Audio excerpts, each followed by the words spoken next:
자매들이 어렸을 때 싸우는 건 흔한 일일 겁니다. 심지어는 자궁 속에서도 싸운다고 하는데요. 중국 이천 지역에서 두 쌍둥이 자매들이 싸웠다고 합니다. 심지어 이들은 태어나지도 않은 상태였습니다. 차이나 데일리에 따르면 쌍둥이 엄마가 임신한 지 4개월째 정기 검진을 받다가 이렇게 특별한 순간을 초음파로 잡아냈다고 합니다. 아버지인 타오 씨는 차이나 데일리 측이 그는 서로 복싱을 하는 듯한 두 딸의 행동을 아주 즐겁게 바라봤다고 전했습니다. 타오 씨의 말에 따르면 두 딸이 항상 싸우는 것은 아니었다고 하는데요. 그는 또한 쌍둥이가 서로 껴안는 모습을 초음파를 통해 목격하기도 했다고 합니다. 태아센터 소장의 말에 따르면 이 쌍둥이들은 양막낭과 태반을 공유한 채로 태어났다고 합니다. 이러한 현상은 아주 드문 것으로서 단일 육모막, 단일 양막 쌍둥이라고 불리며 영어 단어 앞글자를 따 모모 쌍둥이라고 불립니다.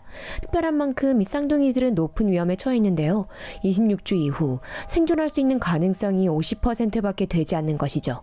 다행스럽게도 이 쌍둥이는 1분간의 간격으로 무사히 태어났습니다. 이 쌍둥이들에게는 체리 그리고 딸기라는 이름이 주어졌는데요. 산모가 가장 좋아하는 과일이라고 하네요. 이 쌍둥이는 이후 한 달 동안 집중 치료실에 머물렀다고 하는데요. 이후 정상병동으로 옮겨졌다고 합니다. 아버지의 말에 따르면 두 딸 사이의 관계는 아주 끈끈하다고 합니다. 이들은 출생한 이후 아직은 한 번도 싸우지 않았다고 하니 참 다행입니다. 한 남성이 에어아시아 승무원을 통해 러브레터를 전달했다고 합니다. 이몬디 설리반이라는 이름의 트위터 유저가 최근 비행기 모양의 러브레터를 한 남성의 아내에게 건넨 에어아시아의 남자 승객에 대한 해프닝을 트윗했습니다. 하피즈라고 알려진 한 남성이 이 비행기에 탑승하고 있었는데요. 같은 비행기에 타고 있던 한 여성에게 끌렸다고 합니다. 결국 하피즈 씨는 에어아시아 승무원에게 자신의 감정을 담은 고이 접힌 비행기 모양 러브레터를 전달해달라고 부탁했습니다.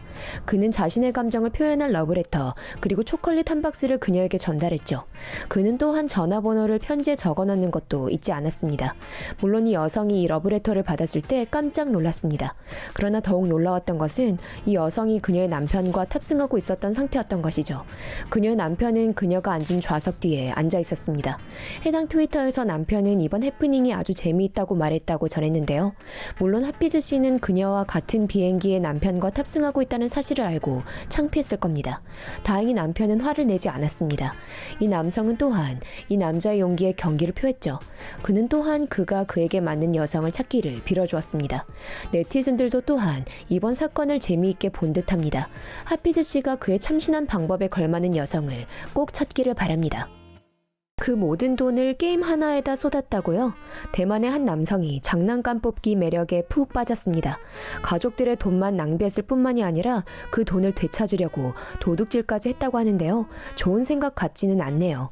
애플 데일리에 따르면 44세인 청 씨는 뉴타이페이시티 반차오구에 있는 장난감 뽑기 기계에다 아들의 돈 약 16만 원 학비까지 날려버렸죠. 이 아버지는 잃은 돈을 메우려고 그 돈을 도로 가져오기로 결심했습니다. 22세인 직장 동료인 쿠오 씨의 도움을 받아 그는 다른 오락실에서 동전 교환기를 훔쳤습니다. 아직 감시 카메라가 설치되지 않은 상태였습니다. 쿠오 씨는 도구로 교환기에 걸려있는 자물쇠를 부순 뒤 약 400만 원어치 동전을 뽑았습니다. 이들에겐 안 된 일이지만 누군가가 의심쩍은 일을 했다고 경찰에 신고했고, 경찰은 동전 교환기에 걸려있는 자물쇠가 손상되었음을 발견했으며 매끄럽지 못한 이들의 범행 행각은 아직도 벌어지고 있는 상태였습니다. 이 둘은 신문하러 끌려가 그들이 벌인 일에 대해 고백했습니다. 심지어 대낮에 이런 강도짓을 벌이는 것이 똥줄이 탔다고까지 시인했죠.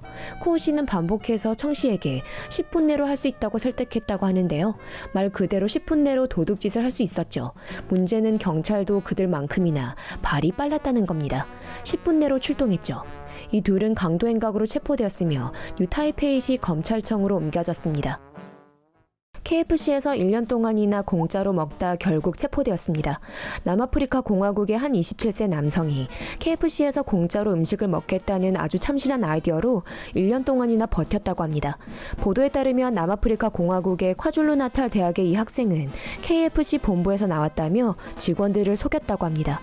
이번 소식은 케냐의 한 저널리스트의 아프리카 보이스라는 트위터 계정에 올라왔습니다. 이 남성은 리무진을 타고 와 꽤 그럴듯이 보였습니다. 알고 보니 이 남성은 남성은 리무진 운전사였다고 하는데요. 설명이 충분히 되네요. 심지어 이 남성은 본부에서 나왔다고 카드를 제시했고 꽤 당당했습니다. 그는 KFC 주방에 들어가 상태를 점검했습니다. 당연히 메모를 하느라 바쁘셨죠. 그리고 먹을 만한 샘플을 요구하는 것을 결코 잊지 않았습니다. 이 남성의 이러한 모험은 경찰에게 붙잡히면서 결국 막을 내렸습니다. 이제 KFC 치킨 공짜로 못 먹겠네요. 이 여성은 너무 예뻐서 직장 구하기가 쉽지 않다고 생각하고 있습니다. 얼굴이 예쁜 여자가 운까지 좋을까요? 그렇지는 않나 보네요. 더 선지의 보도에 따르면 한 매력적인 여성이 사실상 자신의 외모가 구직 활동에 방해가 된다고 생각한다고 합니다. 바로 이라나 코바시의 이야기입니다. 런던 법학대학원을 졸업한 러시아 태생의 33세의 그녀는 더 선지에 자신의 예쁜 얼굴 때문에 진짜 일자리를 찾는 것이 얼마나 힘든지에 대해 말했습니다. 이리나 씨는 구직 인터뷰 때 어려움을 겪었다고 토로했는데요. 여자 직원이 그녀의 외모에 위협을 느끼는 반면 남자는 별로 대수롭지 않게 여긴다고 합니다. 그녀의 이력서는 훌륭하며 법대까지 졸업했지만 그녀의 경력은 진전을 보이지 않았습니다. 그녀는 머리카락을 검은색으로 염색하고 안경을 껴서 더욱 전문성이 돋보이게 하려고 했습니다. 그녀가 직장을 구했을 때 그녀의 상사는 그녀를 형편없이 대해 쫓아내려고 했습니다. 한때 상사들 중 한 명은 그녀의 미모를 그만 이용하라고까지 말하기까지 했다고 하는데요. 화장도 안 하고 하이힐도 신지 않는데 말이죠. 결국 그녀는 직장을 그만두었습니다. 이리나 씨는 남자들이 그녀의 외모 때문에 정신 팔릴까, 그리고 아내들이 남편 사무실에 예쁜 직원이 있는 걸 볼까 두려워 그녀를 고용하고 싶어 하지 않는다고 털어놓았습니다. 그러나 현재 이리나 씨는 빈티지 옷을 온라인에 팔며 자신만의 사업을 하고 있습니다. 이리나 씨는 더 선지 측에 현재 그녀는 자신 그리고 자신의 얼굴에 대한 다른 이들의 의견에 더 이상 신경 쓰지 않아도 된다고 말했습니다.